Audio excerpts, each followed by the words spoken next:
ဒီတနင်္လာညအင်္ဂါမနေ့ခင်းမှာရှင်ပြိုင်ကစားသွားတဲ့ကမ္ဘာဖလားပြိုင်ပွဲတွေကကြောက်တော့လေတော်တော်ကိုကောင်းပါတယ်အဲ့မတိုင်ခင်တရက်အလိုကပွဲစဉ်တွေနဲ့ကတော့ဆက်ကျင်ပဲပေါ့နော်ညပွဲမှာဒါကီလီယန်ဘာပေကခြေစွမ်းပြပြီး2ဂိုးသွင်းတယ်နောက်တော့နော်ဝေတိုက်စစ်မှုအာလင်ဟာလန်ကလည်းအီရတ်နဲ့ပွဲမှာ2ဂိုးသွင်းတယ်နိုင်ဝိုင်းအကြမှာပဲမက်ဆီက3ဂိုးထပ်ပြီးမှဒါသွင်းပြီးမှဘောလုံးပရိသတ်တွေကိုအကောင်းဆုံးဖျော်ပြနိုင်ခဲ့ရပေါ့လေဘောလုံးမလာရှင်များအားလုံးပဲမင်္ဂလာပါခင်ဗျာဒီမနေ့အာဂျင်တီးနားနဲ့အယ်ဂျီးရီးယားရဲ့ကမ္ဘာဖလားပွဲကိုကြည့်နေရင်တန်လန့်တဲ့ကိုပဲမက်ဆီအကြောင်းဒါကြီးကျူးကျင်စရာပေါ့နော်ချက်ချင်းပဲဗီဒီယိုရိုက်တင်ပြီးမှပြောချင်စရာကောင်းလောက်အောင်ဒါဖြစ်ခဲ့တယ်မက်ဆီရဲ့အသက်အရွယ်နဲ့မလိုက်တဲ့ခြေစွမ်းနောက်ပါနတ်မှုဖြက်လက်မှုတိကျမှုဒါတွေကိုကျွန်တော်မြင်ခဲ့ရအောင်နော်ဒီနေ့ကဒါတက်တက်ဆန်ဆန်ပေါ့နော်ဒီနောက်ကမ္ဘာချမ်းမှာဆိုရင်တော့ကျွန်တော်စီမှာတော့ဂျွန်ဆက်ခွန်ပေါ့နော်ဒီပြိုင်ပွဲကျင်းပတဲ့အမေရိကနဲ့ဒီဥရောပတွေမှာတော့ဂျွန်16ပဲရှိအောင်ပါဗောလေဂျွန်16ကမက်ဆီအတွက်လွန်ခဲ့တဲ့နှစ်ပေါင်း20 2006ကမ္ဘာဖလားပြိုင်ပွဲတုန်းကလည်းဒီလိုမျိုးဂျွန်လ16ရက်နေ့မှာသူ့ရဲ့ပထမဆုံးကမ္ဘာဖလားပွဲကိုပါဝင်ကစားခွင့်ရခဲ့တာဖြစ်တယ်ဗောနော်အဲဒီတုန်းကတော့ကျွန်တော်ဆာဘီယာနဲ့ပွဲစဉ်မှာမက်ဆီရိုဒရီဂက်စ်လူစားဝင်ကစားတယ်လူစားဝင်ကစားပြီးတော့မှခရက်စပိုရဲ့တွင်းကိုတကူဖန်တီးတယ်နောက်ထပ်ကျွန်တော်ဒါ requirement နဲ့ Carlos Tevez တို့ရဲ့တွဲလုံးကနေတစ်ဆင့်ပေါ့နော်အဲရနေစင်ဒါမက်ဆီရဲ့ပထမဂိုးကမ္ဘာဖလားပြိုင်ပွဲမှာသူ့ရဲ့ပထမဂိုးသွင်းတယ်အဲဒီပထမဂိုးကနေကျွန်တော်ဒါ2006ဂျာမနီကမ္ဘာဖလားတုန်းကဆာဘီယာနဲ့အာဂျင်တီးနားတို့ပွဲစဉ်မှာမက်ဆီကဒါပထမဆုံးကမ္ဘာဖလားဂိုးကိုသွင်းခဲ့ပြီးတော့မှအခုအယ်ဂျီးရီးယားနဲ့ပွဲစဉ်မှာတော့သူ့ရဲ့16ဂိုးမြောက်ကမ္ဘာဖလားသွင်းကိုသွင်းနိုင်ခဲ့ပြီဖြစ်တယ်ဒီဂိုးကြောင့်လည်းဒါအားလုံးသိထားပြီးတဲ့အတိုင်းပေါ့နော်ဂျာမနီတိုက်စစ်မှုကလိုဆေးရဲ့ကမ္ဘာဖလားသွင်းကိုအများဆုံးစံချိန်ကိုလိုက်မိသွားခဲ့တယ်ရှေ့ဆက်ပြီးတော့မှဒါမက်ဆီဘယ်ပွဲမှာသွင်းကိုစံချိန်ချိုးမလဲပေါ့နော်နောက်ထပ်ကမ္ဘာဖလားသွင်းကိုတွေဘယ်နှဂိုးသွင်းမလဲ18ဂိုးလား19ဂိုးလား20ဂိုးလားစသဖြင့်ဒါမျိုးကိုပဲကျွန်တော်တို့ဆက်ပြီးစောင့်ကြည့်ရတော့မယ့်အနေထားပေါ့နော်မက်ဆီကအခုရှေ့တစ်ပတ်ထဲမှာဆိုအသက်39နှစ်ပြည့်တော့မယ်ဒါအသက်38နှစ်ကျော်39နှစ်ထဲရောက်နေတဲ့ကစားမတစ်ယောက်အသက်39နှစ်ရောက်နေပေမဲ့ဒါသူ့ရဲ့တွင်းကိုတွေကိုကျွန်တော်ကြည့်နိုင်မယ်ဆိုရင်ဥပမာတတိယကိုပေါ့နော်ဒါသူ့ရဲ့ trademark တွင်းကိုလို့လည်းပြောလို့ရတယ်တတိယတွင်းကိုမျိုးဆိုရင်2017 Manchester United နဲ့ Barcelona တို့ရဲ့ Champions League ဘောလုံးပွဲမှာသူတွင်းခဲ့တဲ့ဂိုးပုံစံတိုင်းလေးပဲ Manchester United နဲ့ဒီ2017 Champions League ဘောလုံးပွဲတုန်းကကျတော့ Van der Sar ရဲ့ဘယ်ချမ်းကိုခုလိုမျိုးဒါ low drive ကန်တွင်းတယ်အခုဒီညပွဲမှာတော့ Algeria ကိုမှာလူကာစီဒန်ရဲ့ညာဘက်ချမ်းကိုကန်သွင်းတာပါနော်တိကျမှုတွေကတော့ဒါအတူတူပဲဒီကျွန်တော်ဘယ်လောက်လဲ2017ဆိုရင်ဒါလွန်ခဲ့တဲ့15နှစ်ပေါ့နော်ဒါလွန်ခဲ့တဲ့15နှစ်ကအတိုင်းပဲဒီမက်ဆီရဲ့ကန်ချက်တွေကတော့တိကျနေတော့မယ်လူကာစီဒန်ဆိုတော့ကျွန်တော်ဒါလူကာစီဒန်ကတခြားသူတော့မဟုတ်ဘူးကျွန်တော်ဒီ Algeria ကိုသမားလေးကပြင်သစ်ကန်ဝင်ကစားသမားဇန်နဒီစီဒန်ရဲ့သားလူကာစီဒန်ပေါ့နော်စီဒန်ကြီးကလည်း Algeria နွယ်ပေါ့ဒါပေမဲ့ပြင်သစ်အသင်းအတွက်ကစားပြီးခဲ့တယ်ပြင်သစ်အသင်းအတွက်ကန်ဝင်ကစားသမားဖြစ်ခဲ့တယ်အခုလူကာစီဒန်ကတော့ပြင်သစ်အသင်းအတွက်ကိုစားမပြုဘဲနဲ့ကျွန်တော်ဒီ Algeria အတွက်ကိုစားပြုခဲ့တာပေါ့နော်လူကာစီဒန်ရဲ့အခန်းကဏ္ဍလေးလည်းကျွန်တော်ဒါပြောစရာရှိတာပေါ့လေဘာကြောင့်မို့လဲဆိုတော့ပြီးလိုက်ရတဲ့3ဂိုးမှာပထမဂိုးကသူ့လက်နဲ့ထိပြီးမှဂိုးဝင်သွားတယ်ကောက်ဝဲမယ်ဆိုရင်ကောက်ဝဲနိုင်ခဲ့တဲ့တယ်လို့ကျွန်တော်တို့ပြောလို့ရတဲ့အနေထားဒုတိယဂိုးကလည်းကျွန်တော် McAllister ကန်လိုက်တဲ့ဘောလုံးကိုသူဆုံးဖြတ်ချက်မပြတ်သားခဲ့တာဗောလေပုတ်ထုတ်တာလည်းမဟုတ်ဘူးကာဝယ်တာလည်းမဟုတ်ဘူးနောက်ဆုံး untrack ခဲ့တယ် rebound ဖြစ်ခဲ့တယ်ဒီလိုမျိုးလေးတွေကျွန်တော်ဒါဂိုးသမားကိုအပြစ်ဖို့လို့ရတဲ့အနေထားလေးတွေရှိခဲ့တာမှန်တယ်ဒီဘက်မှာမက်ဆီကဟိုဘယ်လိုပြောမလဲတိုက်စစ်မှုတယောက်အနေနဲ့လုံးဝကစားတယ်အထောင်တိုက်စစ်မှာတိုက်စစ်များဦးမှာကစားတယ်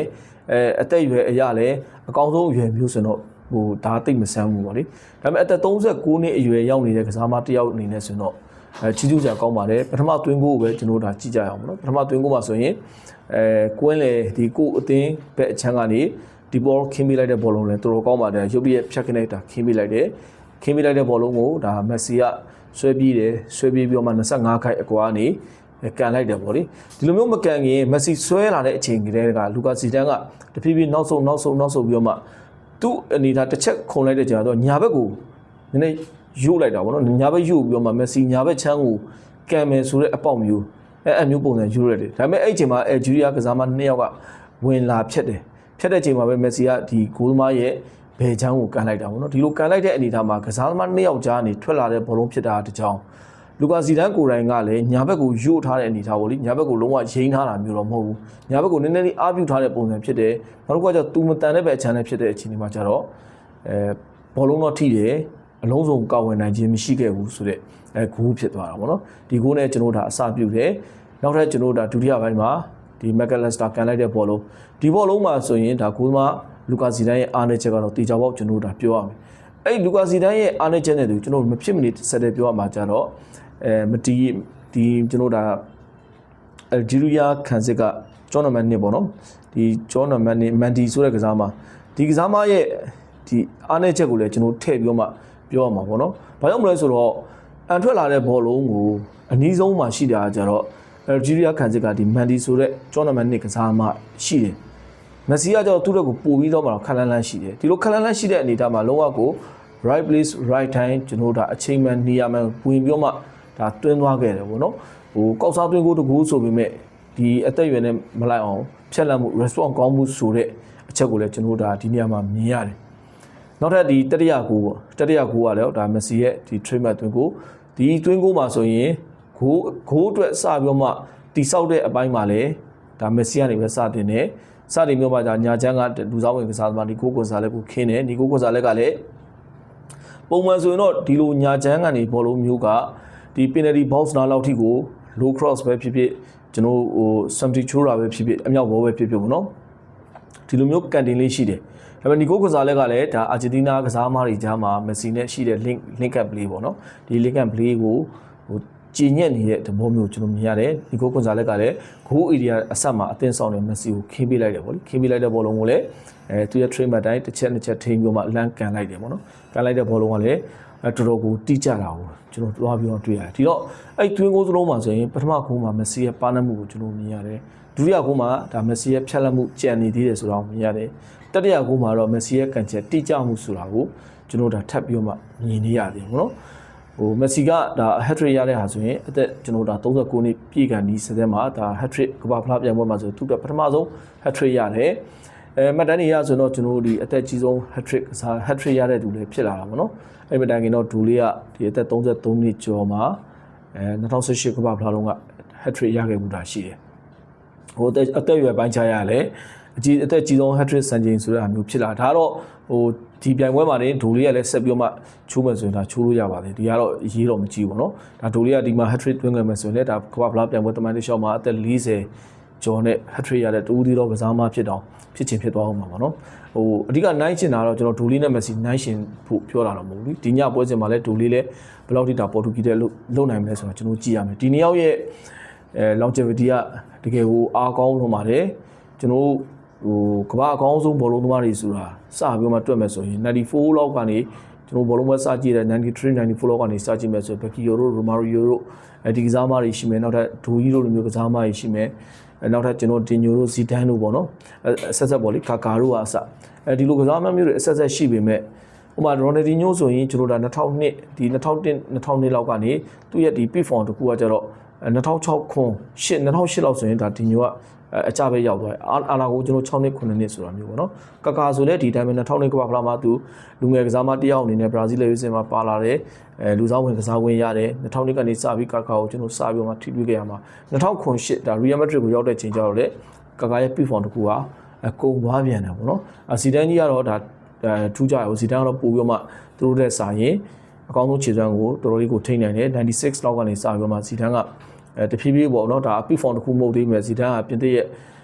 ကွင်းလယ်ဖန်တီးရှင်ကောင်းတယောက်ဆိုတာကျွန်တော်မြင်လာပြီအဲ့မှာ Jockey နဲ့အပြိုင်ပေါ့လေ Jockey နဲ့အပြိုင်ဒါဇီဒန်ရဲ့အကောင်းဆုံးခြေစွမ်းတွေကိုကျွန်တော်စပြီးမြင်လာတာသူအနားယူသွားတဲ့ကာလအထိပေါ့လေအနားယူသွားတဲ့အချိန်မှာဆိုဇီဒန်က32နှစ်ပဲရှိတယ်ဇီဒန်ကတော့အနားယူသွားတယ်စောတာကြောင့်လည်းပါပါတယ်ဆက်ကစားမယ်ဆိုရင်ဇီဒန်ရဲ့အကောင်းဆုံးခြေစွမ်းတွေကိုကျွန်တော်တို့မြင်ရအောင်မယ်ဒါပေမဲ့တေချာတူကတော့ရိုနယ်ဒိုနဲ့မက်ဆီလောက်ထိကတော့အကောင်းဆုံးခြေစွမ်းတွေကိုကျွန်တော်တို့အကြိုင်းမမြင်ရဘူးပေါ့နော်ဒါဒီမက်ဆီကတော့ဒီနေ့မနေ့မှာနောက်တဲ့ hat trick နဲ့တူဒီ twin ဘယ်လိုပြောမလဲသူ့ရဲ့အကောင်းဆုံး peak form တခုထပ်ပြီးတော့မှပြတာသွားခဲ့တာပေါ့နော်ဒီမှာ twin goal တွေလားဆိုတော့ကျွန်တော်ဒါ twin goal တွေအပြင်မဟုတ်ဘူးနောက်ထပ်ကျွန်တော်ဒါချီကျူးစရာရှိတာကအချက်လက်တွေကိုပြန်ကြည့်လိုက်တော့ Messi နဲ့ပတ်သက်လာရင်ဒီဘယ်လိုပြောမလဲဘောလုံးပေးပို့တဲ့ဟာတွေနောက်ထပ်ဘောလုံးထိချက်တွေဒီပြန်မဲ့တင်းရဲ့ final touch ထဲကို entry လုပ်တဲ့အချိန်ကြီးတွေဒါတွေကလည်းကျွန်တော်တော်တော်လေးကိုအားကောင်းပါတယ်အဲ့ဒီပို့ပြီးတော့မှကျွန်တော်ချီကျူးစရာကောင်းတာကျတော့ ဘောလုံးဆိုင်လူတဲ့ဘိုင်းနေပေါ့နော်ဂျူရယ်ဝင်းနေမှာဆိုလေမက်ဆီကတော်တော်လေးကိုလိုက်ပြီးတော့လိုက်ဖြတ်နိုင်တယ်ပထမပိုင်းလောက်ကဆိုရင်ကျွန်တော်ဒီညာချမ်း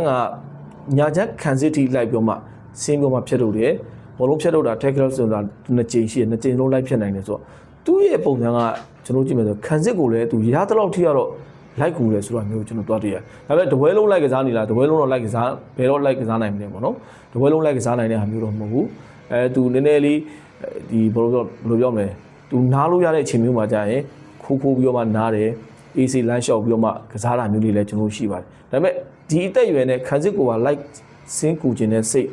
ကျွန်တော်ဒါဒီမကုန်ခန်းသေးဘူးဆိုတာလည်းကျွန်တော်ဘယ်လိုပြောမလဲမကုန်ခန်းသေးဘူးဆိုတာပေါ့နော်ခံစစ်ကိုပါလိုက်ပြီးတော့မှစင်းကူနိုင်တယ်ဆိုတော့အနေထားတော့ဒါကျွန်တော်တို့ချီးကျူးခြင်းနဲ့အဓိကပြောချင်တာတိုက်စစ်တယ်မဟုတ်ဘူးခံစစ်ကိုပါသူအကောင်းဆုံးဒါရနိုင်မြကာဝယ်လိုက်ကစားပြီးခဲ့တယ်ပေါ့နော်နောက်ထပ်ကျွန်တော်အာဂျင်တီးနားတိုက်စစ်သွားတဲ့အခြေအနေမှာလည်းကြည့်လိုက်အာဂျင်တီးနားတိုက်စစ်ကသူတခြားအချိန်တွေမှာလည်းဒါတိုက်စစ်သွားတာရှိပါတယ်ဒီနေ့ကွင်းလယ်မှာဆိုရင်ဒါမက်ကယ်လန်စတာကနေပြီးတော့မှchance create တွေတော်တော်များများထွက်ပါတယ်သူ့ဆီကနေဘောလုံးပို့ထွက်တယ်အန်ဆိုဖာနာတက်ကတော့မှဒီနေ့ပွဲမှာတိုက်စစ်ကိုအရင်ကြီးလိုက်ပါတာမျိုးမဟုတ်ဘူးပေါ့နော်ကွင်းလယ်မှာပဲအဓိကအောင်စိုက်ပြောမှကစားတယ်တစ်ဖက်တင်းရဲ့ဘောလုံးကိုလိုက်ပြောမှဟန်တာနိုင်ဖို့အတွက်ကြိုးစားတာမျိုးတွေ့ရတယ်အန်ဆိုဖာနာတက်စီကနေတိုက်စစ်အခင်းချင်းဘောလုံးတွေအရင်ကြီးထွက်တဲ့ဟာမျိုးမဟုတ်မက်ကယ်လစတာကနေထွက်ပေမဲ့ကျွန်တော်ရင်ခုန်စစ်လို့ရှားတဲ့အခိုက်အတန့်မျိုးကြတော့မက်ဆီစီဘောလုံးရသွားတဲ့အခြေအနေမျိုးပါဆိုပို့ပြီးတော့မှမက်ဆီဘာလို့ပြတော့မလဲဘယ်သူ့ကိုခင်းပေးမလဲသူ့မှာ option တစ်ခုရှိတယ်ညာချမ်းမှာဆိုရင်ဒါဒီဘောရှိမယ်ဒီဘောကိုလည်းခင်းပေးမလားတချို့အချိန်တွေမှာဆိုဘယ်ချမ်းမှာလည်းဒီအစောပိုင်းဆိုအယ်မက်ဒါရှိမယ်နောက်ပိုင်းမှာဆိုတော့နီကိုကွန်ဆာလည်းရှိမယ်ဘယ်ချမ်းကိုခင်းပေးမလားသူခင်းပေးမဲ့ဟာတချို့အလုံးနေဆိုရင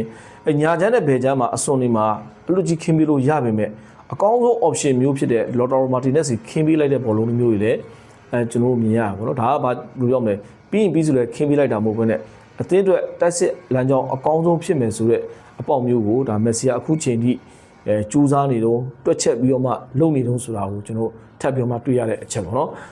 အာဂျင်တီးနားကစားဖို့ကလည်းကျွန်တော်ဒါတစ်ဆက်တည်းမှာပဲမက်ဆီအကြောင်းပြောရင်းနဲ့အသင်းရဲ့ခြေစွမ်းကိုလည်းချီးကျူးရမှာဖြစ်ပါနော်ဒါအာဂျင်တီးနားကလက်ရှိချန်ပီယံဖြစ်ကစားရတယ်အဖွင့်ပွဲစဉ်မှာအယ်ဂျီးရီးယားကို3ဂိုးပြတ်နိုင်တယ်အာဖရိကအသင်းတစ်သင်းဆိုပေမဲ့အယ်ဂျီးရီးယားက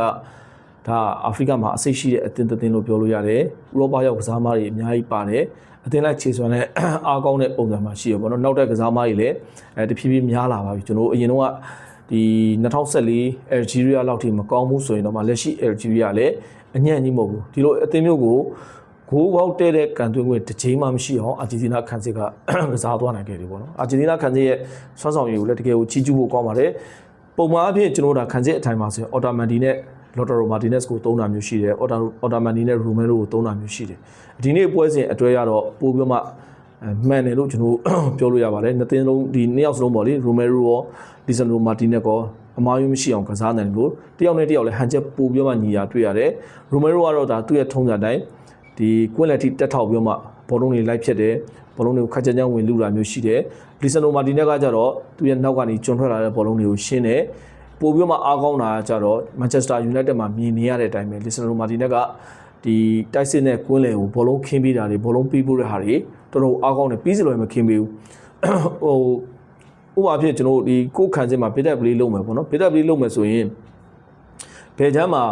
ရှိတဲ့ဒါဘယ်နောက်ခံလူတယောက်ကိုပေးလိုက်မယ်ဆိုဒါသူ့အတွက်အလွယ်ကူဆုံးဆိုတဲ့ဟာမျိုးရှိတယ်လွယ်ကူတဲ့အပေါက်မျိုးကိုမရွေးဘဲနဲ့အဲ့ကြားထဲမှာနောက်ထပ်ကျွန်တော်ဒီပြိုင်ဘက်အယ်ဂျီးရီးယားခံစစ်အယ်ဂျီးရီးယားရဲ့ကစားသမား2ယောက်ကြားထဲကနေပို့ပြီးမှကောင်းတဲ့ option မျိုးတိုက်စစ်ကိုပို့ပြီးမှသွားနိုင်တဲ့ option မျိုးကိုLisandro Martinez ကခင်းပေးနိုင်ခဲ့တာကျွန်တော်အနည်းဆုံးမရှိဘူး2ကြိမ်3ကြိမ်လောက်ထိကျွန်တော်တွေ့ခဲ့ရအောင်เนาะဒီတော့ball playing ကောင်းတဲ့ Lisandro Martinez နဲ့ ball winning ကောင်းတဲ့ဒီ Romero ကိုတွဲပြီးမှပွဲထုတ်လာခဲ့တဲ့အာဂျင်တီးနားခံစစ်ကလည်းတော်တော်အားကောင်းတယ်နောက်ထပ်ကွင်းလယ်မှာလည်းလိုအားလုံးအကောင်းဆုံးအရွယ်ရောက်နေတဲ့ Enzo Fernandez ရဲ့နောက်ထပ် Mikel Arteta ရဲ့ဒီနှစ်ယောက်အပြင်ဒါဒီဘောကလည်းဒီဘောမှာတော်တော်လေးကိုကောင်းပါတယ်ဒီမှာကောင်းတာတစ်ခုကကျတော့ဒီဘောကခံစစ်ကောနောက်တစ်ခုတိုက်စစ်ကိုပုံဖော်တဲ့နေရာမှာလည်းသူနဲ့မက်ဆီဂျာကဒီတွဲဖက်ကစားမှုပေါ့လေအင်တာမိုင်ယာမီလည်းအတူတူကစားတယ်ကွင်းပြင်ပမှာလည်းဒီဘောနဲ့တော်တော်ကိုရင်းနှီးရှိပုံနဲ့ပေါ်ပါတယ်သူတို့နှစ်ယောက်ကနော်ဆွာတဲ့လက်ဆိုရင်သူတို့3ယောက်ပေါင်းပေါ့လေအိန္ဒိယကိုလာတဲ့ခါမှာလည်းဒီ3ယောက်အတူတွဲပြီးလာပြောချင်တာကကျတော့မက်ဆီရဲ့ကစားပေါက်ကိုဒီဘောကတော်တော်လေးကိုအလွတ်ကျက်ပြီးတဲ့ပုံစံမျိုးဖြစ်နေရပါတော့ဒီဘောစီကနေအရေးပါတဲ့ဘောလုံးလေးလည်းထွက်တယ် တော်တော်လေးကိုထွက်တယ်တချို့အချိန်တွေမှာတော့မက်ဆီကတော့မပေးတာမျိုးမက်ဆီကဒါဘောလုံးရသွားပြီတိုက်စစ်ကိုစတင်တော့မယ်ကိုကဘောလုံးသူ့ထုံးစံတိုင်းပေါ့လေဆက်တက်နဲ့ဘောလုံးတည်သွားပြီဆိုတဲ့အခိုက်အတန့်မျိုးမှာညာချမ်းမှာဒီဘောလုံးကအလွတ်ကြီးမျိုးတွေတော့မှသူကမခင်းပေးဘူးပြောချင်တာကကျတော့ဟိုဒီဘောကမက်ဆီကိုခင်းနေတာမက်ဆီကကျတော့လွယ်လင်းတကူဒီဘောလို့စီခင်းပေးတာမျိုးမဟုတ်ဘဲနဲ့ပို့ပြီးတော့မှ option ကောင်းတဲ့ပုံစံမျိုးကိုရွေးချယ်ပြီးတော့မှခင်းပေးတာမျိုးလေးတွေကျွန်တော်ထွားပြီးတော့မှတွေ့ရတယ်ဒီတော့အာဂျင်တီးနားတိုက်စစ်မှာကကျတော့မက်ဆီဟာတကယ်ကိုအရေးပါနေတဲ့ကစားမတစ်ယောက်ဖြစ်နေသေးတယ်ဆိုတာကျွန်တော်ဒါညင်းလို့မရဘူးအရေးပါနေတဲ့ကစားမတစ်ယောက်ဖြစ်တယ်လို့သူ့ရဲ့ခြေစွမ်းနဲ့အသင်းအတွက်ပေးဆပ်မှုတွေကလည်းဒီနေ့ချိန်ထိကျွန်တော်ဒါ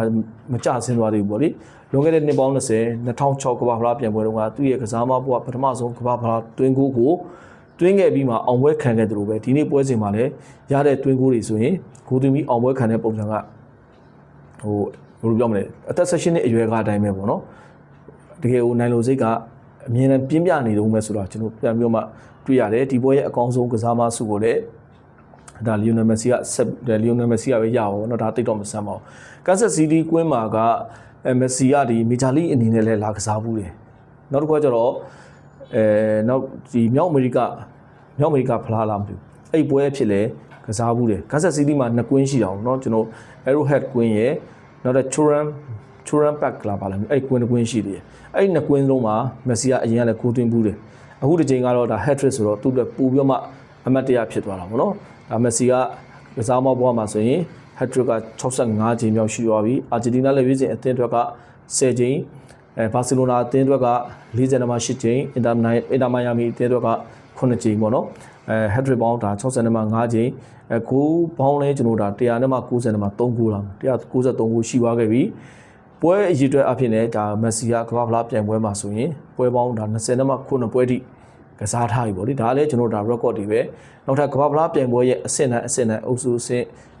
16သိန်းရှုံးတဲ့အဆင့် quarter final semi final final စသဖြင့်ဒီလိုမျိုးအဆင့်တိုင်းမှာလည်းမက်ဆီကဂိုးသွင်းနိုင်တဲ့တူဦးသီးသောကစားမပေါ့နော်တူဦးသီးသောကစားမဖြစ်ဒီနေ့ချိန်ထိမက်ဆီကဆက်ပြီးတော့မှရပ်တည်နေသေးတယ်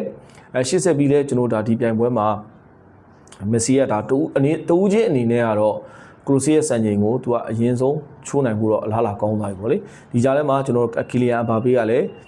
သူ့နောက်မှာတွင်းကို2ဂိုးအကွာနဲ့တွင်းကို14ဂိုးနဲ့ကမ္ဘာဖလားရဲ့ဒါဂိုးသွင်းအများဆုံးကစားမတွေမှာဆိုရင်ဂတ်မူလာနဲ့တူဒုတိယနေရာမှာပူတွဲရပ်တည်နေတယ်ဒီဟာတွေအားပြိုင်မှုပေါ့လေဖြစ်ချင်တော့ကျွန်တော်ဒီတနင်္လာညအင်္ဂါမနေ့ခင်းမှာရှင်ပြိုင်ကစားသွားတဲ့ကမ္ဘာဖလားပြိုင်ပွဲတွေကကြောက်တော့လေတော်တော်ကိုကောင်းပါတယ်အဲ့မတိုင်ခင်တရက်အလိုကပွဲစဉ်တွေနဲ့ကတော့ဆက်ကျင်ပဲပေါ့နော်ညပွဲမှာဒါကီလီယန်အဘာဘေးကခြေစွမ်းပြပြီး2ဂိုးသွင်းတယ်နောက်တော့နော်ဝေတိုက်စစ်မှုအာလင်ဟာလန်ကလည်းအီရတ်နဲ့ပွဲမှာ2ဂိုးသွင်းတယ်နိုင်ဝိုင်းအကြမှာပဲမက်ဆီက3ဂိုးထပ်ပြီးမှဒါသွင်းပြီးမှဘောလုံးပရိသတ်တွေကိုအကောင်းဆုံးဖြောပြနိုင်ခဲ့ရပါဘောလေဒါလေးကတော့ကျွန်တော်တို့ဒါမက်ဆီနဲ့ပတ်သက်ပြီးတော့မှဟိုဒီတက်မကကျွန်တော်တို့ပြောမယ်ဆိုလဲဒါပြောစရာရောအများကြီးပေါ့နော်ဒါသူ့ရဲ့စံချိန်တွေ record တွေစံချိန်တွေကတော့ဒီမက်ဆီတို့ဒိုလီတို့ဆိုတော့အများကြီးရင်ပါပြီးတဲ့အရာတစ်ခုပါပဲဘယ်ချိန်စံချိန်ချိုးမလဲကိုပဲကျွန်တော်ဒါကြည့်ကြရမှာပေါ့နော်ပြီးတော့မက်ဆီရဲ့ဒီတွင်းကိုအများဆုံး record နဲ့သူရဲ့ပထမဆုံးကမ္ဘာဖလား hat trick ဒီအကြောင်းတွေကတော့ဒီနေ့ဒါဘောလုံးကမ္ဘာမှာဖုံးလွှမ်းထားမဲ့သတင်းတွေလိုပဲကျွန်တော်တို့ပြောရမှာပေါ့နော်ကျွန်တော်ရဲ့အစီအစဉ်လေးကိုကြည့်ရှုခဲ့ကြတဲ့ဘောလုံးမနာရှင်များအားလုံးကိုလည်းကျေးဇူးထူးတင်ရှိပါတယ်ခင်ဗျာ